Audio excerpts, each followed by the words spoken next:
Los que no llamé, entonces me escriben al chat para anotarlos. Bueno, vamos a continuar. El día de hoy vamos a pasar a otro tema, ¿verdad? Al capítulo 13, que es la ley de Ampère. Yo subí al campo virtual estos documentos, ¿verdad? Del capítulo 12 para que ustedes pudieran revisar los problemas que, algunos que quedaron pendientes, ¿verdad? Bueno, entonces vamos a ver hoy lo que es la ley de Ampère, que este es el capítulo 13. Recuerden que para el primer examen van a entrar 3 capítulos, el 12, 13 y el 14. Entonces vamos a ver lo que es la ley de Ampère. Esta es como el equivalente en 321 de la ley de Coulomb. La ley de Coulomb es la ley de la fuerza entre carga, ¿verdad? Entonces la ley de Ampère es la ley que establece la atracción entre corrientes eléctricas, la fuerza entre corrientes eléctricas. Entonces la ley de Ampère, bueno, como ven aquí en esta imagen, tenemos, ¿verdad?, que la posible conexión, ¿verdad? El indicio de la posible conexión entre electricidad y magnetismo fue allá por 1859, cuando este científico Ørsted descubrió accidentalmente, ¿verdad?, que una corriente eléctrica podría ejercer fuerza sobre una brújula magnética. O sea, la brújula, como está magnetizada, cuando la acercaron a una corriente eléctrica, entonces la brújula era atraída por la corriente eléctrica. Entonces, eso supuso, ¿verdad?, una conexión entre magnetismo y la electricidad. Entonces, vamos a ver. El experimento fue más o menos así, ¿verdad? Como lo ven acá. Si no hay corriente, por ejemplo, aquí el circuito no está completo. No está conectado los dos extremos a la batería, ¿verdad? Entonces, no hay corriente en el alambre, por lo tanto, la brújula no se mueve. Pero, ¿qué pasa si hay corriente en el alambre? Entonces, al haber corriente en el alambre, la brújula se mueve porque hay una atracción, hay una fuerza. ¿Estamos? Bien, entonces, esto también lo podemos notar en corriente, ¿verdad? Directamente en corrientes eléctricas. Recuerden que aquí lo que se atrae no son cargas, son corrientes, ¿verdad? Entonces, Ampère, que era contemporáneo de este otro científico, Ørsted, se dio cuenta que dos corrientes eléctricas también ejercen fuerzas una sobre la otra. No precisamente tiene que ser una brújula, sino que dos corrientes también. Como pueden ver aquí tengo dos corrientes, digamos la 1 y la 2. Estas dos corrientes ejercen una fuerza de repulsión una sobre la otra, fuerza de repulsión. ¿Por qué de repulsión? Porque las corrientes son antiparalelas. Y cuando las corrientes son paralelas, pues la fuerza es de atracción. Las corrientes se atraen cuando son paralelas y se repelen cuando son antiparalelas. Ese es un principio fundamental aquí, ¿verdad? Así como la ley de atracción entre cargas, ¿verdad? Dos cargas del mismo signo se repelen y cargas opuestas se atraen. Entonces, en el caso de las corrientes, esto tiene que ver con la dirección de la corriente. Antiparalelas se repelen, paralelas se atraen. ¿Estamos? Así es la naturaleza, ¿verdad? O sea, la ley de Ampère, es una ley empírica, ¿verdad?, que se deduce a partir de los experimentos. No tiene una derivación, ¿verdad? Entonces, vamos a ver la matemática de todo esto. Aquí tenemos en la figura, estas figuras del libro de Wagner, podemos ver dos circuitos, jóvenes, filamentales. Circuitos filamentales. ¿Por qué filamentales? Porque son los más sencillos de todos. Por eso, en la ley de Ampère está formulada para circuitos filamentales, pero es válida para cualquier tipo de circuito, ya sea corrientes planas, corrientes volumétricas o circuitos filamentales. En este caso son alambres. Este es un alambre, este es otro alambre en forma cerrada, ¿verdad? Es un circuito completo, cerrado. Por este circuito 1 circula una corriente I' y por el circuito 2 una corriente I. A este le llamamos el circuito C' y a este le llamamos el circuito C. Entonces establecemos un marco de referencia, un origen, miren. Con ese origen nosotros localizamos, ¿qué es lo que localizamos nosotros con los vectores de posición? En 321 localizábamos cargas. ¿Y ahora qué es lo que localizamos? Elementos de corriente, ¿verdad? Son corrientes, elementos. Entonces vamos a localizar elementos de corriente. Recuerden que el elemento de corriente filamental es I por D de S primado, en este caso cuando está primado, y el otro sería I por D de S. A estos se llaman elementos de corriente, jóvenes. No son corrientes, son elementos de corriente. Donde el DDS es un vector. Recuerden que en 321 ustedes localizaban cargas que son escalares. Ahora estamos localizando vectores, que son los elementos de corriente. Las fuentes del campo magnético son vectores, jóvenes, no son escalares. ¿Estamos? Entonces, estos dos circuitos se supone que no se mueven, están fijos en el espacio, pero se van a atraer o repeler, dependiendo, ¿verdad?, de la dirección de la corriente. Entonces, Ampère lo que hizo fue que propuso una expresión, una ley para la atracción entre circuitos. Aquí pueden ver la notación que se utiliza, ¿verdad? Que es la misma notación que ustedes vienen usando desde Física 100 para la fuerza de atracción o repulsión. Aquí estamos diciendo que la fuerza que ejerce el circuito C' sobre el circuito C. Esa es la fuerza que queremos calcular. La fuerza que ejerce C' sobre C.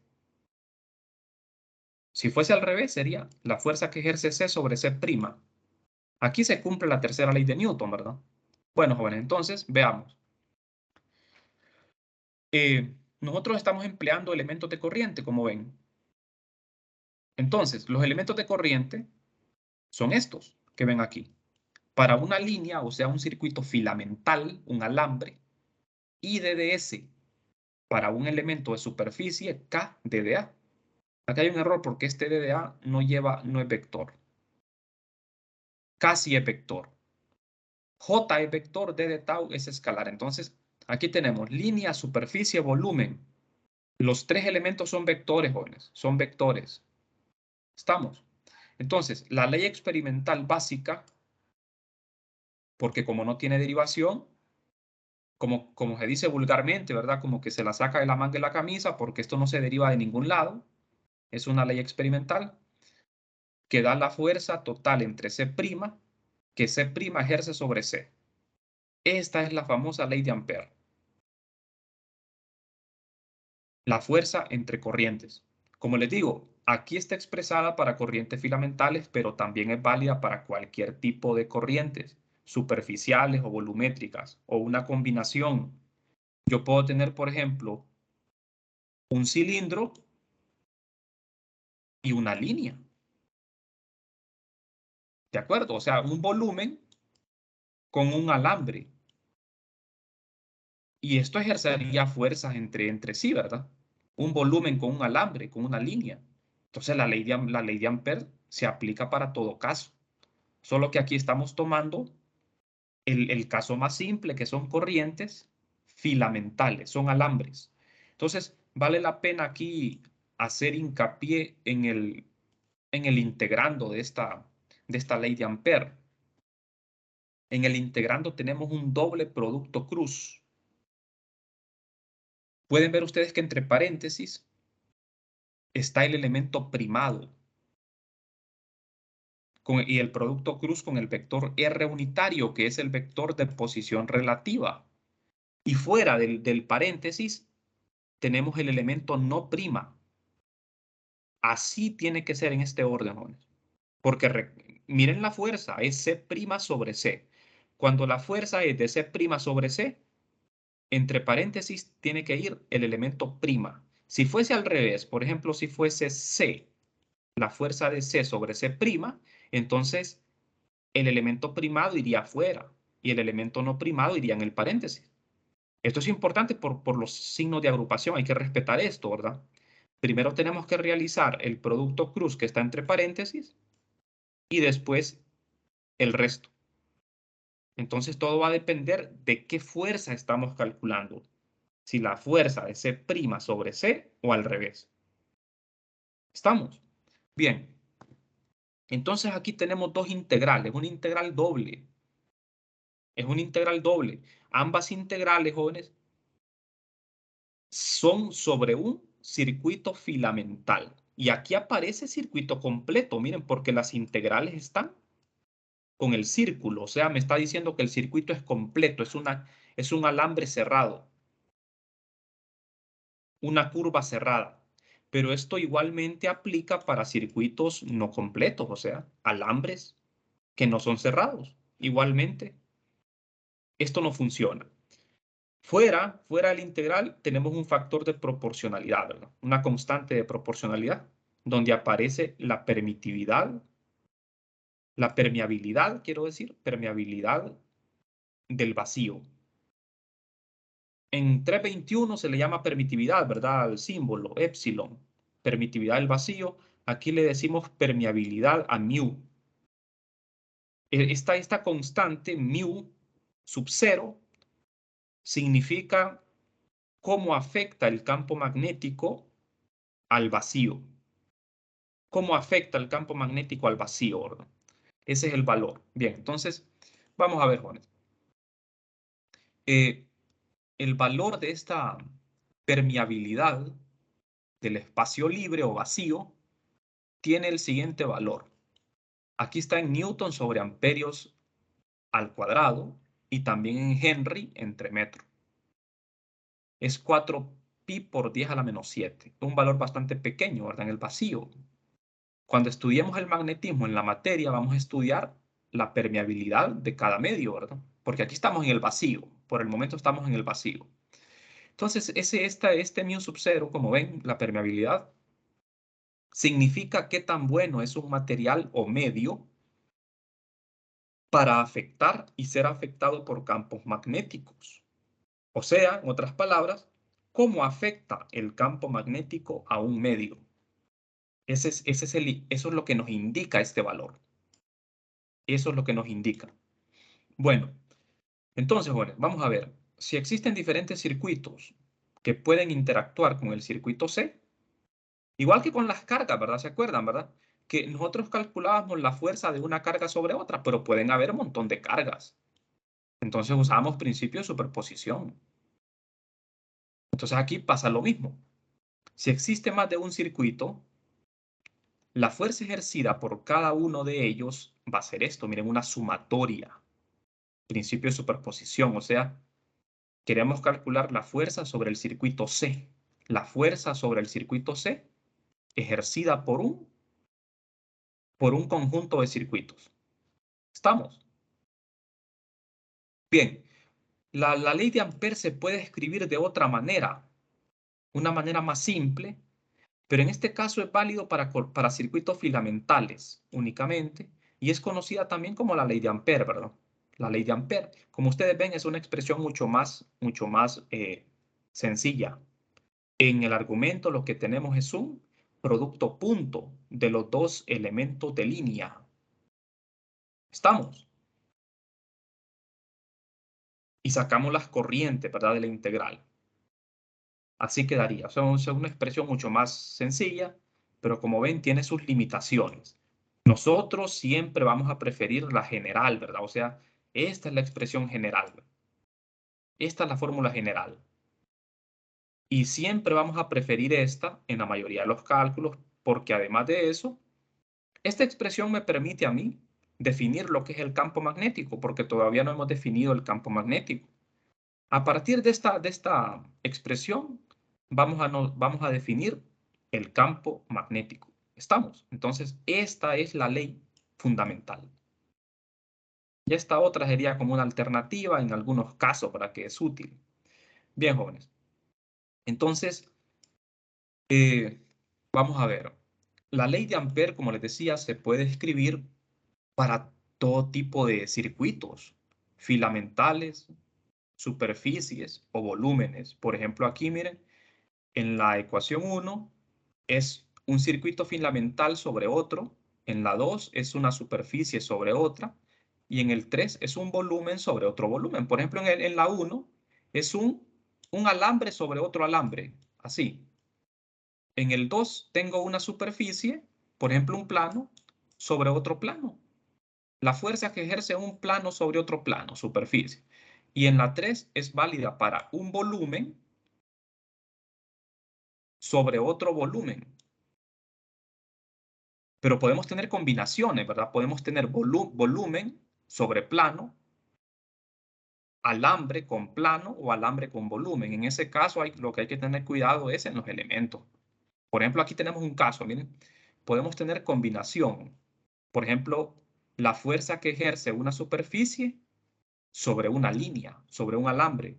Entonces, en ese caso, yo me fijo quién está primado aquí. ¿Estamos?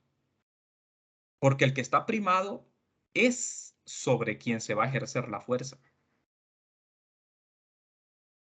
¿Estamos? Entonces aquí miren, el elemento primado es el de superficie, es el que aparece entre paréntesis. K por D de A. Y fuera está el elemento de línea, I de DS, que es el que corresponde al circuito C. Y S' es superficie, es el que está primado. ¿Estamos? Esto se lee la fuerza que ejerces S' sobre C. La fuerza la está ejerciendo S', la superficie sobre el alambre. Y tenemos que tener cuidado en las integrales. Miren, aquí tenemos una integral de superficie y una de línea. ¿Cuántas integrales hay aquí? Hay 3, ¿verdad? La superficie son 2 y la de línea es 1. Esto es una fuerza, jóvenes, y como es una fuerza, el resultado tiene que ser un vector. El resultado de la ley de Ampère es un vector porque es fuerza. Como aquí tenemos dos productos, un producto vectorial me da un vector. Y si realizo otra vez el producto vectorial, ¿qué me da? Otro vector. Entonces el resultado de esta integral es un vector. ¿Qué es ese vector? Pues la fuerza. ¿Estamos?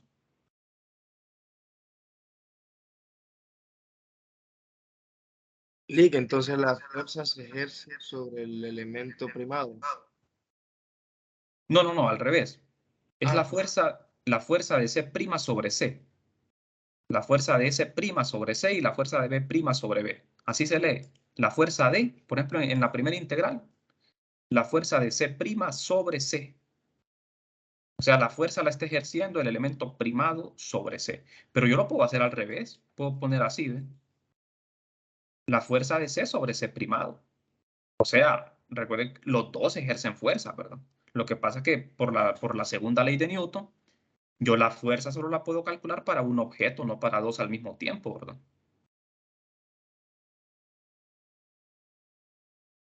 Entonces, nosotros podemos intercambiar eso, ¿verdad? Pero al intercambiar eso, hay que intercambiar aquí en el integrando, poner el elemento prima afuera y entre paréntesis el elemento no primado.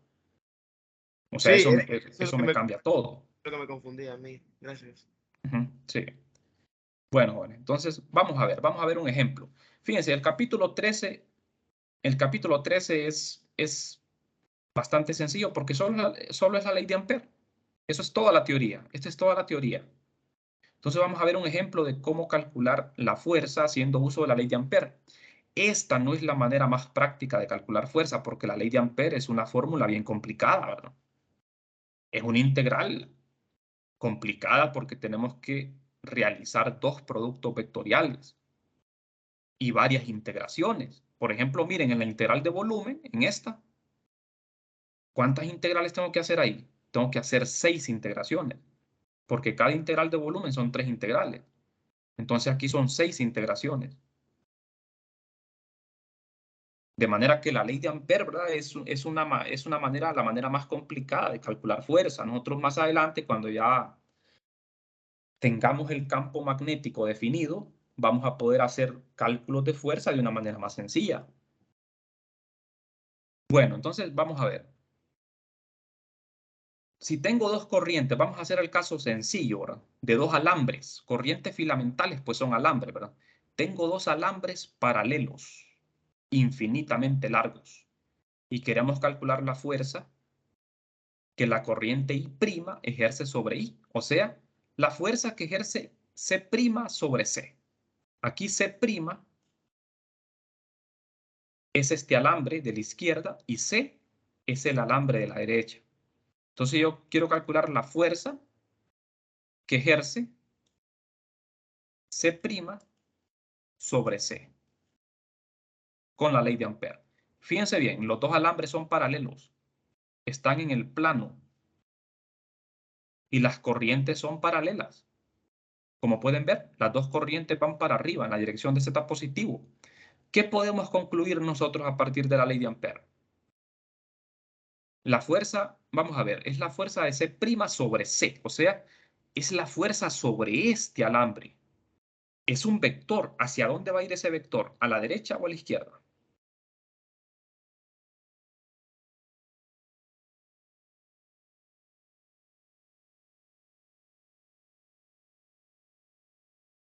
Esta fuerza va a ir dirigida ¿hacia dónde? ¿Hacia la derecha o hacia la izquierda?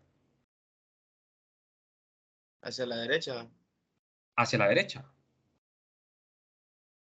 Sí, sí. Pero vamos a ver, las dos corrientes son paralelas. Se fijaron en la introducción, ¿verdad? Cuando dos corrientes son paralelas, miren. ¿Qué sucede cuando son paralelas? Se atraen. Y cuando son antiparalelas, se repelen. Entonces, aquí nosotros estamos asumiendo de que las dos corrientes permanecen fijas en el espacio, no se pueden mover, pero sí van a sentir una fuerza. Entonces, sobre este alambre de la derecha, la fuerza va a ir hacia la izquierda. ¿Les queda claro eso? ¿Por qué? Porque está siendo atraída por el alambre I'. Es atraído hacia este alambre de la izquierda, porque son paralelas las corrientes.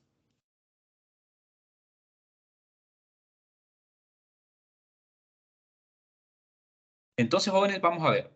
Si yo este problema lo puedo resolver en coordenadas cartesianas o cilíndricas, menos en esféricas. Entonces, para más facilidad me conviene hacer uso de coordenadas cilíndricas, ¿verdad? ¿Qué voy a hacer? Aquí en la figura ya me dan una sugerencia en la figura. Esta figura es tomada del libro. Entonces, en esta figura me están diciendo que el origen lo ponga en la fuente. La fuente es la corriente prima, es la que ejerce la fuerza, la corriente prima. Entonces ahí está el origen. Y el eje Z coincide con la corriente I'. De manera que a una distancia ρ se encuentra la otra corriente, a una distancia ρ. Entonces yo voy a localizar dos elementos de corriente, el elemento I DDS, que es este, y el elemento I' DDS', que es este, con los vectores de posición R' y R. ¿Se dan cuenta? La localización es arbitraria. Yo puedo tomar esos vectores en cualquier punto de las corrientes, no importa. ¿Estamos? Podría ser en el eje Z negativo, en el eje Z positivo, pero para que nos quede general lo ponemos en el eje Z positivo, porque recuerden que Z puede asumir valores positivos o negativos, de manera que queda general. Entonces, muchachos, vamos a ver. Eso está claro, ¿verdad? Desde la fuente, recuerden que es lo mismo de 321, lo mismo. El vector R de posición relativa apunta de la fuente al elemento no prima, del elemento prima al elemento no prima, no prima. Entonces, así va R, miren, en esta dirección. Nos queda, miren, un triángulo de vectores. Tenemos que escribir quién es R y quién es R primado. Y con estos dos vectores sacamos el vector R. Eso lo recuerdan bien, ¿verdad? R menos R prima. Pero voy a usar coordenadas cilíndricas. Estamos. El R prima, jóvenes, va a tener componente Z nada más. Mientras que el R va a tener componente Z y ρ. Fíjense que esta distancia ρ ya la da el problema. Miren, la distancia entre las dos corrientes es ρ. Es una distancia constante. Y cada elemento de corriente está a una distancia Z arbitraria. Por ejemplo, aquí, miren, este Z es la distancia hasta el elemento de corriente, pero es una Z arbitraria. Y Z' es la distancia desde el origen hasta el otro elemento de corriente. También es un Z' arbitrario. O sea, ese Z' puede, recuerden, jóvenes, ¿cuál es el rango de Z? De menos infinito a más infinito. O sea que Z abarca todos los reales. Z abarca todos los valores reales, desde menos infinito a más infinito. O sea que, por eso no ponemos los elementos en la parte negativa, ¿verdad? Porque no tiene sentido. No tiene sentido porque el Z es para todo número real. ¿Estamos de acuerdo? Entonces, mi objetivo aquí es escribir la integral de Ampère. O sea, es esta integral la que voy a emplear. Miren, esta vez. Tengo que expresar los elementos de corriente, este elemento y este elemento. Esos dos elementos los tengo que escribir y también el R. Ya con los elementos de corriente y con el R, yo puedo resolver la integral. ¿Estamos? Pero primero hay que plantear los vectores. Eso es lo primero que se hace, lo mismo que entre 21. ¿Verdad? Y los DDS, pues son elementos de corriente, de línea, pero en coordenadas cilíndricas. ¿Verdad? Bueno, entonces, bueno, vamos a ver. Esta es la ley de Ampère. La fuerza de C' sobre C. Fíjense bien, el elemento primado está entre paréntesis. Hay que respetar el orden del producto vectorial. Entonces, ¿quién es R? Es ρ en la dirección de ρ más z en la dirección de z. Y R' es z' en la dirección de z. No sé si eso queda claro. R' solo tiene componente z, mientras que R tiene componente z y componente ρ. Componente phi no. Ninguno tiene componente phi porque estamos en el plano, jóvenes. Es como que estemos en el plano z, en el plano ZY. ¿Cuánto vale phi en el plano ZY? Vale pi medios. Es constante. Phi es constante, por eso no lo tomamos en cuenta aquí. Entonces, con estos vectores unitarios, escribimos el vector de posición relativa haciendo la resta. Al hacer la resta me queda esto, miren. Rho en la dirección de rho más z menos z' en la dirección de z. R cuadrado sería esto. Rho cuadrado más z menos z' al cuadrado. Y la magnitud, pues sería esto. Y ya tenemos nuestro R. Este R es el que va a estar aquí, miren, elevado al cuadrado. Pero aquí vamos a hacer un cambio. Vamos a hacer un cambio. ¿Se acuerdan ustedes que nosotros siempre cambiábamos el R unitario por R entre R magnitud? Eso mismo vamos a hacer aquí, miren, con este R unitario. No puede quedar así. Entonces, al hacer este cambio, en el denominador me va a quedar R al cubo. ¿Estamos de acuerdo?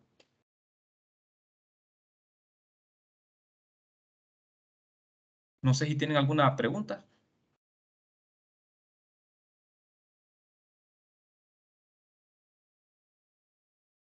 Vale. Bueno, entonces, vamos a ver. Falta plantear los elementos de corriente, que son estos, miren.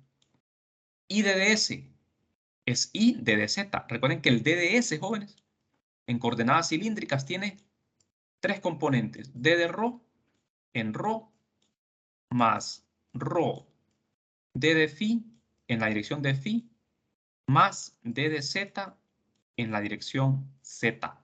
Pero aquí solo necesito ρ. ¿Por qué? Porque como vamos a ver, la distancia ρ es constante. Y phi es constante. ¿Cuánto vale phi? Vale pi medios porque estamos en el plano ZY. Phi vale pi medios. Recuerden que si ρ y phi son constantes, los diferenciales se hacen cero. Solo me queda la componente z, d de z, para cada uno. Y ambos apuntan en z positivo porque la corriente va en z positivo. Entonces hacemos este cambio. Miren, R unitario lo cambiamos por esto. De manera que aquí me queda I de ds cruz R y abajo me queda R cubo. Hacemos el producto cruz. Las corrientes las sacamos porque estas corrientes son constantes. Miren. Hacemos los productos vectoriales. Primero lo que está en paréntesis. DDS cruz R. Sustituyo. ¿Quién es DDS'? Es DDZ'. Cruz R, que es todo esto. Entonces me queda Z cruz Rho y Z cruz Z. Z cruz Z es 0. Y Z cruz Rho es phi positivo. Entonces, el primer producto vectorial va en la dirección de phi positivo. Hacemos el segundo producto cruz. DDS cruz esto. No sé si me van siguiendo, jóvenes.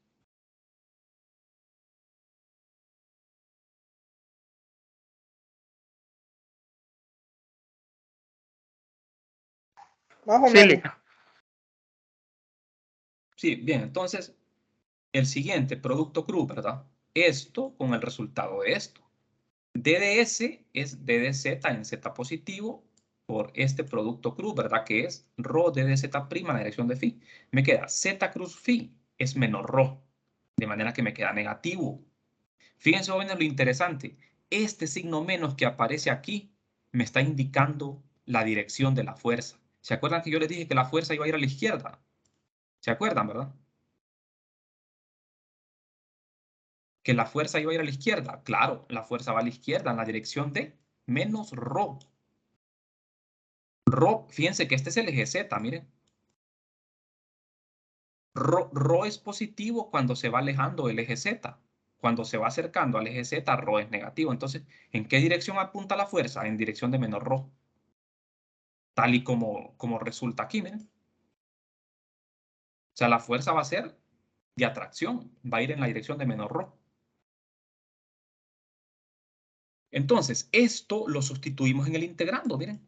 Todo este doble producto cruz se reduce a esto. Claro, no olvidar las corrientes I por I'.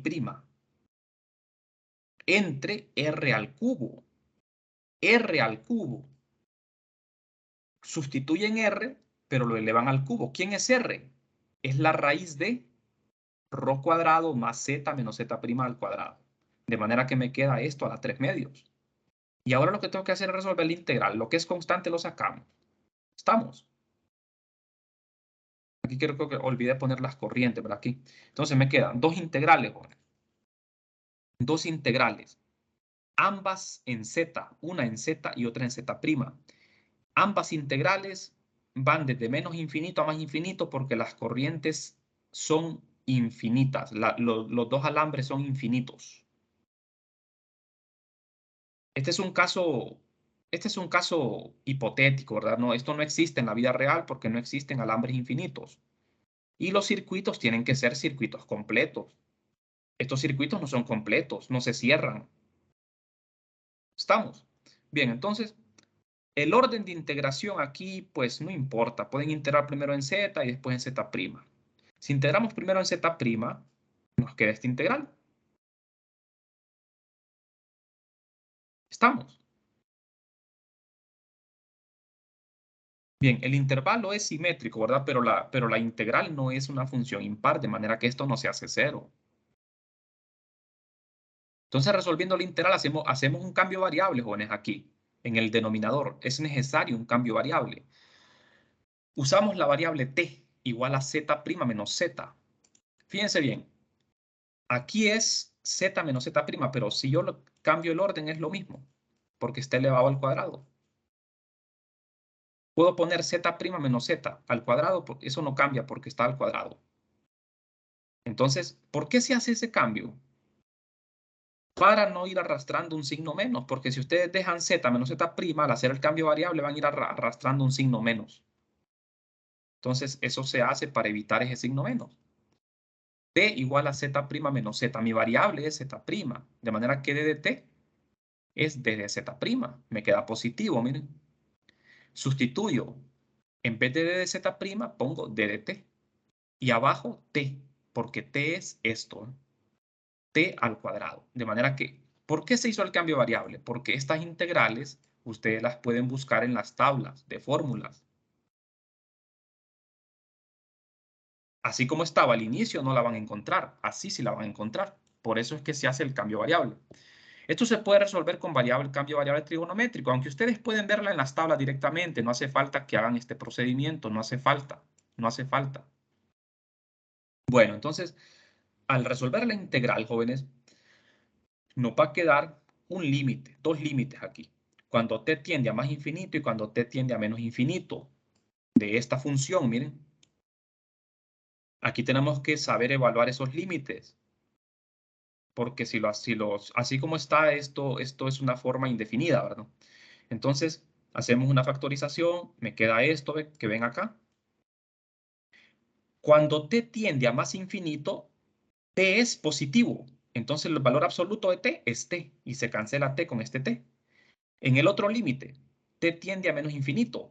T es negativo porque los valores de t siempre son negativos. Entonces, valor absoluto de t, por definición de valor absoluto, sería menos t.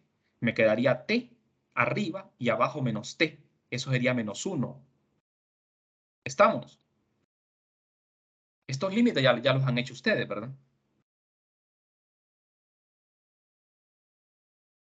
Bueno, entonces, al resolver, como ven, en el primer límite es t sobre t, se cancela t. En el otro límite es menos, sería t sobre menos t. Entonces, ¿dónde aparece el menos? Bueno, como aquí había un signo menos, entonces ese menos se multiplica por este menos y me queda positivo. Queda positivo, miren. Entonces, estos límites se pueden evaluar. Cuando t tiende a más infinito, ρ sobre infinito es 0. Me queda raíz de 1, que es 1. Acá también, ρ cuadrado sobre infinito es 0. Me queda la raíz de 1, de manera que entre los corchetes me queda 1 más 1 es 2. El resultado de esta integral es 2 sobre ρ cuadrado. Y ya está. Todo eso se reduce a 2 sobre ρ cuadrado. Vamos bien, ¿verdad, jóvenes? No sé si tienen preguntas. Lick. Sí, digan. En ese caso, ρ sería constante. ¿O no? Ρ. Ujú. No, esa ρ vamos a ver, es variable. O vamos a ver, sí tiene razón, es la distancia. Sí, es constante. Es la distancia. Sí, es la distancia. Es que aquí queda como la coordenada cilíndrica, pero es constante. Es que para no perdernos, ¿verdad? Mejor le hubieran puesto A. En vez de ρ le hubieran puesto A. Porque si dejan ρ, ¿verdad? Ya se entiende que es una coordenada cilíndrica, ¿verdad? Es una variable.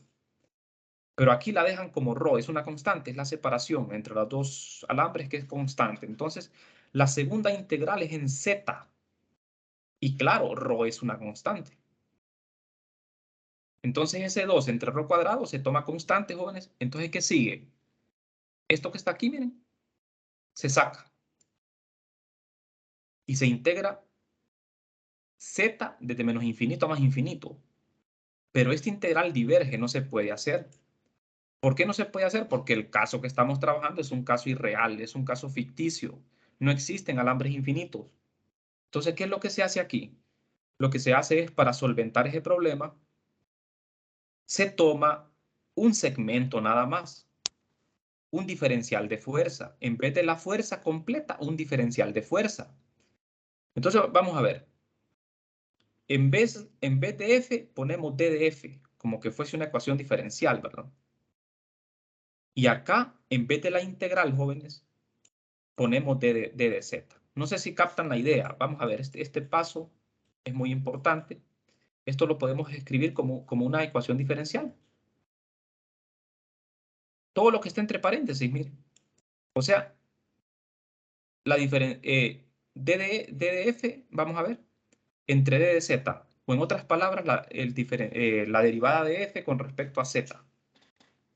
Es una ecuación diferencial. Y al resolverlo obtenemos esto mismo. O sea, aquí no estamos haciendo nada, no estamos haciendo trampa, ¿verdad? Es lo mismo, solo que escrito de otra forma. ¿Me explico, jóvenes? Entonces, al dejar esto así, como en términos de un diferencial de fuerza, no es una fuerza completa. Entonces, fíjense bien, lo ponemos así como una derivada. de F con respecto a Z. Entonces, esto sería la fuerza, un pequeño diferencial de fuerza para corrientes paralelas.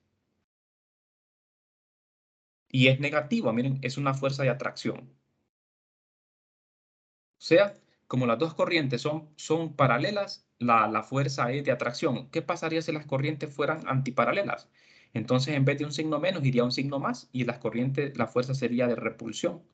La conclusión aquí es que las corrientes paralelas se atraen y las antiparalelas se repelen.